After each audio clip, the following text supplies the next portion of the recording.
Boy pani ser mi chil verde nahi Sining kat lawina kan ser sune Tu kan sik min tu kan takin Ni sining rom du zong a Kan sining kan ta kho silang Zil tik yang him shana tang sang tung a Mi pun a boy pani a kan serve Kan phim tla sang kan zil tini Ne ron siling tong lau din An sining phép bên điều bi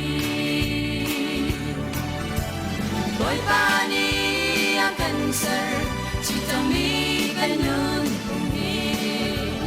kan nun na cái chân lâu in dung giá dấu kề một xí mi đông kan nun cùng đi ngay chân cho khó lâu boy pa bên mi nun cùng xuân sang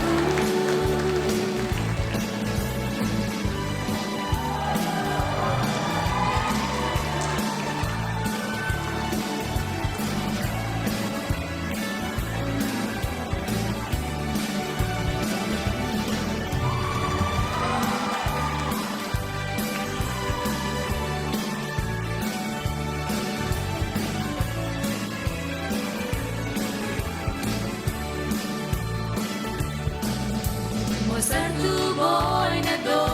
di punhi Kanana karwa ko na tua kan be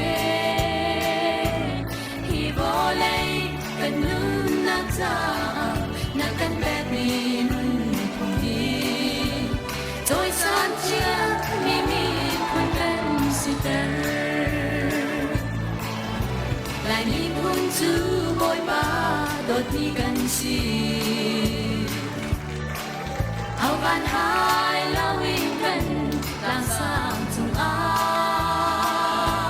Amma thang chợt nào liếc in lệ Chuối tuôn cha dần a cần bé Kri nun khung mây tu a cần ser Boy ba ni a cần ser chỉ tao mi kan nun cùng đi kan nun na cái chân lâu in dung giá dấu kề xí mi đông kan nun cùng đi ngày chân cho khó xí lâu boy pa bé mi nun cùng xuân sang boy pa bé mi nun cùng xuân sang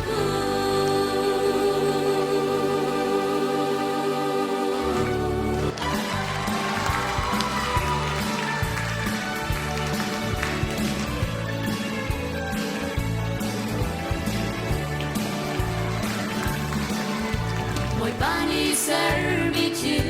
verde nahi Sining kat lawina kan ser sane Tu kan si min tu kan takin Ni sining rom du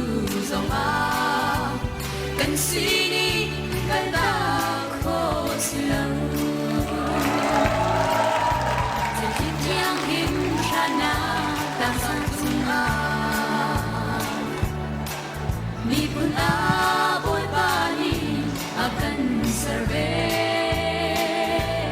Kan phim tla sang kan zil tini ne ron siling Sa si ikan now de chung along nam nak tampi kan nghe